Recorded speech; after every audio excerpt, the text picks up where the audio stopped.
Hello friends, आपका स्वागत है हमारे इस यूट्यूब चैनल में। आज के इस वीडियो में हम देखने वाले हैं पौधों में पोषण की अन्य विधियां। इसके पहले वीडियो में हमने देखा था पौधों में स्वपोषी पोषण, जिसके अंतर्गत प्रकाश संश्लेषण की प्रक्रिया होती थी।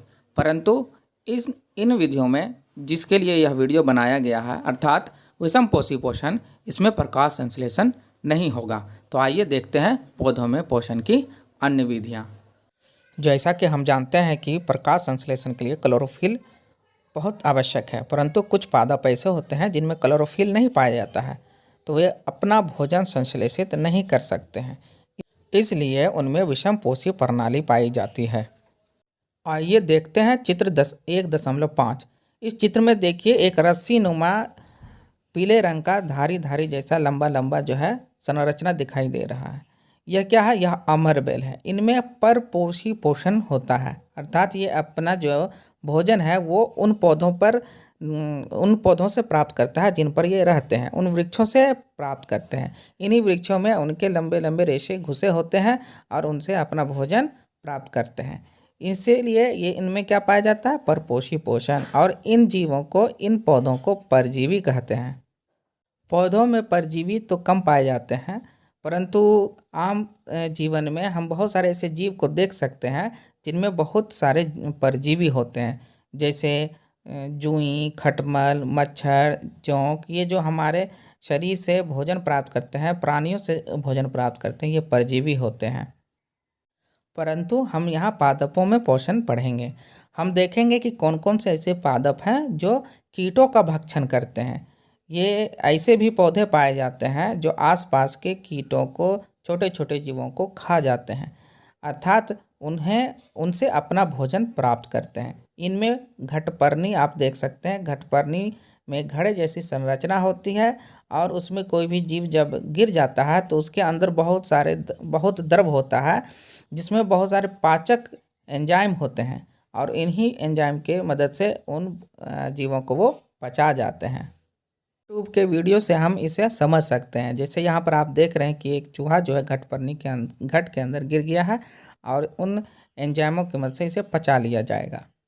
घटपर्णी के अतिरिक्त वीनस फ्लाईट्रैप, सनड्यू कीटभक्षी भी ऐसे पादप होते हैं जो कीटभक्षी पादप होते हैं, और ये इनमें क्या होता है? परपोषी पोषण पाया जाता है, अर्थात ये परजीवी होते हैं। अन्य उदाहरण को भी हम आपके स्क्रीन पर यूट्यूब की मदद से लाए हैं। आप देख सकते हैं कि किस प्रकार से कीटों का भक्षण जो है ये पादप कर रहे हैं। आप इसे स्क्रीन पर देखें और समझें। अब आइए मृतजीवी के बारे में पढ़ते हैं। मृतजीवी क्या है? वे ऐसे पादप हैं, वे ऐसे जीव हैं जो मृत जीवों को खा जाते हैं, यानी कोई भी जीव है उसके ऊपर यह बैठ जाते हैं और उन्हें धीरे धीरे पचा करके खा जाते हैं। हमने अक्सर अपने घरों में देखा है कि हम लोग जो पावरोटी 2-4 दिन तक रख देते हैं, वो उन पर एक सफ़ेद जैसी धागे जैसी संरचना बन जाती है। ये क्या होते हैं? ये कवक होते हैं, फंजाई होते हैं। इन्हें हम फंगस के नाम से जानते हैं। ये कवक उन वस्तुओं को सड़ा करके अपना भोजन के रूप में ग्रहण करती हैं। ये कवक उन्हीं पर बैठते हैं जो मृत होते हैं, विघटनकारी होते हैं। प्लास्टिक पर यह नहीं बैठते हैं। इसीलिए जो सड़ने गलने वाली चीज़ें हैं उन्हीं पर ये बैठती हैं, अर्थात जैव पदार्थों पर बैठती हैं, और उनको वहीं बाहर ही पचाती हैं। उस पर बाहर से ही अपना पाचक रस छोड़ती हैं और द्रव के रूप में उनका भोजन ग्रहण करती हैं। इस तरह के जीव जो है मृतजीवी कहलाते हैं, और इनमें जो पोषण है वो मृतजीवी पोषण कहलाता है। ये कवक हमारे घरों में अक्सर चमड़े के जूतों पर, चमड़े के बैगों पर और ऐसी अन्य वस्तुओं पर बैठ जाती हैं और उन्हें ख़राब कर देती हैं, जो सड़ने गलने वाली चीज़ें अर्थात जैव पदार्थों से निर्मित होती हैं। वीडियो के द्वारा हम समझते हैं। यहाँ पर आप देख रहे हैं कि कुछ जीव जो है मरे पड़े हैं जिस पर फंगस उगाए हैं। ये फंगस उन जीवों से अपना भोजन ग्रहण करेंगे और वहीं पर वृद्धि करेंगे। 1 से 2, 2 से 4 हो जाएंगे। ये हमारे घरों में भी विभिन्न खाद्य पदार्थों पर उगाते हैं और उन खाद्य पदार्थों को नष्ट कर देते हैं। हम अपने खाद्य पदार्थों को बचाने के लिए, जैसे अचार को बचाने के लिए नमक का प्रयोग भी करते हैं। उसी तरह अन्य चीज़ों जैसे चमड़े की चीज़ों पर हम लोग अक्सर पॉलिश करते रहते हैं, जिससे हमारे चमड़े के पदार्थ जो है, जो हमारे चमड़े की सामग्रियां हैं वो बची रहें, वो अच्छी रहें और उनमें नमी नहीं रहे, और इसके लिए हम लोग उसे अक्सर धूप में सुखाते भी हैं। परंतु ऐसा नहीं है कि सभी कवक जो होते हैं नुकसानदेह होते हैं। कुछ कवक जो हैं हमारे फायदे के लिए भी हैं, जिससे हम औषधि बनाते हैं।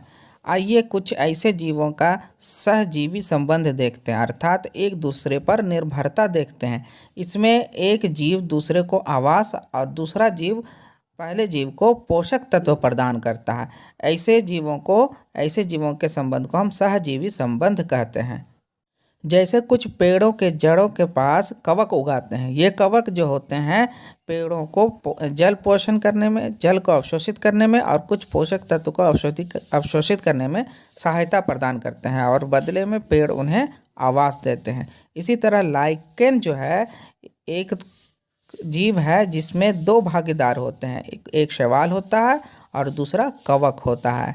शैवाल जो होते हैं वो प्रकाश संश्लेषण कर सकते हैं, परंतु कवक ऐसा नहीं कर सकता है। कवक जो है शैवालों को आवास प्रदान करते हैं, और शैवाल जो है उन्हें खाद्य पदार्थ यानी भोजन उपलब्ध करा पाते हैं, क्योंकि कवक के जो है उनमें प्रकाश संश्लेषण की क्रिया नहीं हो पाती है और शैवालों में प्रकाश की संश्लेषण क्रिया होती है। इसी के साथ हमारा यह वीडियो समाप्त होता है। अगर हमारा वीडियो आपको पसंद आता हो तो प्लीज़ लाइक करें, शेयर करें। धन्यवाद।